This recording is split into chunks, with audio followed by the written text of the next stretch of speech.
আসসালামু আলাইকুম এভরিওয়ান, আশা করি তোমরা সবাই ভালো আছো। আজকে পঞ্চম অধ্যায়ের তৃতীয় ক্লাস। তোমাদের সুবিধার্থে ক্লাসগুলো ছোট ছোট করে আমি ছাড়ছি। তোমরা ইউটিউবেও পাবা, ফেসবুকেও পাবা। যদি বুঝতে কোনো সমস্যা হয় আমাকে ইনবক্সে সরাসরি এসএমএস করবা অথবা আমার স্ক্রিনে দেওয়ার নাম্বারে সরাসরি যোগাযোগ করবা। এখন এখানে একটা প্রশ্ন দিয়ে রেখেছি, ত্রিভুজের ক্ষেত্রফল নির্ণয় এর অ্যালগরিদম ফ্লোচার্ট তৈরি করো। আমাদেরকে জানতে হবে যে ত্রিভুজের ক্ষেত্রফল নির্ণয়ের সূত্রটা কি। আচ্ছা, ত্রিভুজের ক্ষেত্রফল নির্ণয়ের সূত্র আমরা কি জানি? আমরা জানি এরিয়া ইকুয়াল হাফ গুণিত ভূমি গুণিত উচ্চতা।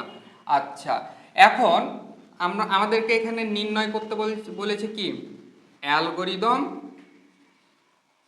আর কি ফ্লো চার্ট, তাই না? Flow chart. আচ্ছা, আমরা কি জানি যে অ্যালগরিদম আমাদেরকে সমাধান করতে হয় স্টেপ বাই স্টেপ। তো আমরা প্রথমে কি দিলাম স্টেপ ওয়ান। স্টেপ ওয়ানে আমরা এখানে কি লিখব স্টার্ট। স্টেপ টু আমরা এখানে কি লিখব ইনপুট। আচ্ছা, ইনপুট হিসাবে আমরা কি লিখব বা কি ইনপুট নিতে পারি, তাই না? এখন এটা দেখো তো, সমানের ডান দিকে চলক কে কে আছে? এখানে 1 2 এগুলো কি চলক? চলক না। এখানে বি চলক আছে, এইচ চলক আছে। আমরা কি জানি এ থেকে জেড পর্যন্ত যে ইংরেজি 26টি বর্ণমালা আছে সেগুলোকে আমরা চলক বলি, কিন্তু আমরা এক্স ওয়াই জেড বেশি ব্যবহার করি, এই জন্য এদেরকে চলক হিসাবে চিনি, আর অন্যগুলোকে আমরা চলক বলি না।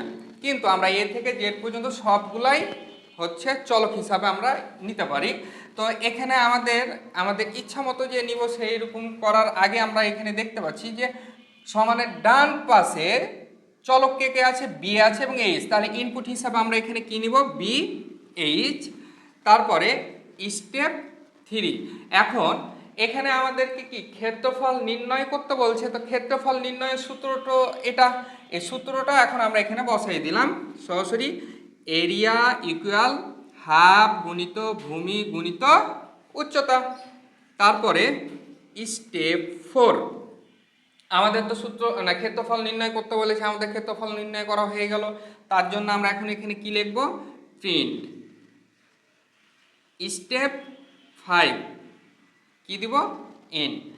স্টার্টের চিত্র কেমন? এই যে ডিম্বাকৃতির। এখানে যা স্টেপ 1 এ লেখা আছে তা এটার মধ্যে লিখে দাও স্টার্ট। তারপরে ইনপুটের চিত্র কেমন? সামান্তরিক।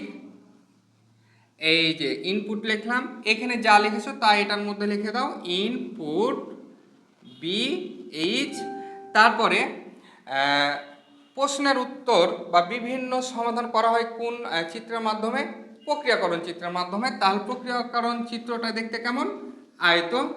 তো এখানে ইংরেজিতে যা লিখে রেখেছো তা এটার মধ্যে লিখে দাও এরিয়া ইকুয়াল টু হাফ গুণিত ভূমি গুণিত উচ্চতা। প্রিন্টের চিত্র কেমন? এই যে সামান্তরিক প্রিন্ট। তারপরে লাস্টে এখানে কি লেখা আছে? ইন্ড। ইন্ডের চিত্র কেমন? এই যে ডিম্বাকৃতির ইন্ড। এটা হয়ে গেল উত্তর। তোমাদের যদি বুঝতে অসুবিধা হয় আমাকে কমেন্ট সেকশনে কমেন্ট করো।